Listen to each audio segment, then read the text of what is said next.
मुख्यमंत्री नायब सिंह सैनी ने ताबड़तोड़ किए इतने ऐलान की दुनिया रह गई हैरान। नरेंद्र मोदी ने भी बजाई ताली, योगी की राह पर निकल पड़े सीएम सैनी। योगी ने जो काम किया वही काम मुख्यमंत्री सैनी ने किया। मुस्कुराने लगे योगी। हरियाणा के लोगों की पलट जाएगी जिंदगी, सैनी ने लिया ऐसा फैसला। इस बार मुख्यमंत्री नायब सिंह सैनी ने जो फैसला लिया उसको देखकर विपक्ष के पैर जरूर कांप रहे होंगे।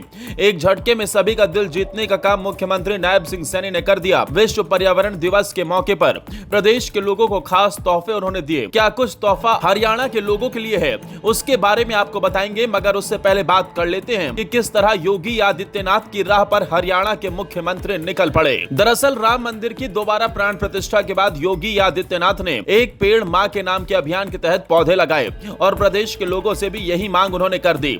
योगी आदित्यनाथ ने भी कहा था कि पेड़ों को लगाना है और प्रकृति को बचाना है। उसी बात को दोहराने का काम नायब सिंह सैनी ने किया, लेकिन ऐसा पहली बार नहीं है जब योगी की राह पर चलने का काम सैनी की तरफ से किया गया है। इससे पहले कई बार बुलडोजर वाली कार्रवाई, पुलिस प्रशासन को एक्टिव रखना, सख्त प्रशासन लाना और विपक्ष से बिल्कुल भी ना डरते हुए उसकी हर एक बात का जवाब देना मुख्यमंत्री नायब सिंह सैनी की शैली रही है। इसीलिए लोग उन्हें हरियाणा का योगी भी कहते हैं। सैनी के हरियाणा के मुख्यमंत्री बनने के बाद से हरियाणा में अपराध का ग्राफ काफी नीचे आया है। अपराधियों में खौफ देखने को मिला है। मुख्यमंत्री सैनी ने साफ शब्दों में कहा है कि ये दहशत बनी रहेगी, लेकिन इसी बीच उन्होंने एक तगड़ा ऐलान भी प्रदेश के लोगों के लिए किया। वो सिर्फ पेड़ लगाने तक सीमित नहीं रहे। हरियाणा के चरखी दादरी पहुंचे सीएम नायब सिंह सैनी ने 5 इलेक्ट्रिक बसों को हरी झंडी दिखाते हुए उनके फायदे गिनाए। वहीं इस दौरान सीएम ने कहा कि प्रदेश के 11 नगर निगमों को 375 बसें दी जाएंगी, जिसकी शुरुआत की जा चुकी है और 45 बसें 9 नगर निगमों को दी गई हैं। इसके अलावा ई बस योजना के तहत भी सरकार 2026 तक 450 इलेक्ट्रिक बसें खरीदेगी। इसके मायने क्या है उसे समझिए। सबसे पहला फायदा ये है कि इलेक्ट्रिक बसें धुआं नहीं छोड़ती, यानी हवा साफ रहेगी।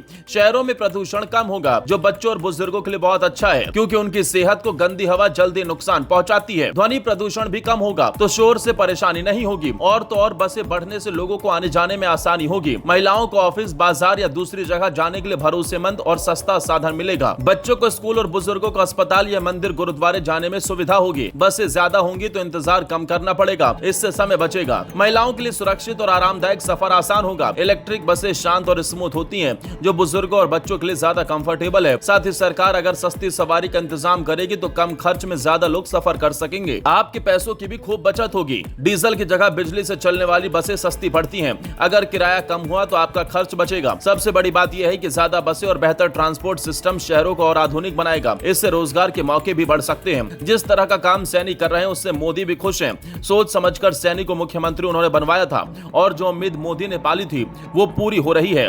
हरियाणा का विकास हो रहा है, इसीलिए तो मोदी भी उनके लिए ताली बजा रहे हैं। Bureau report, Haryana.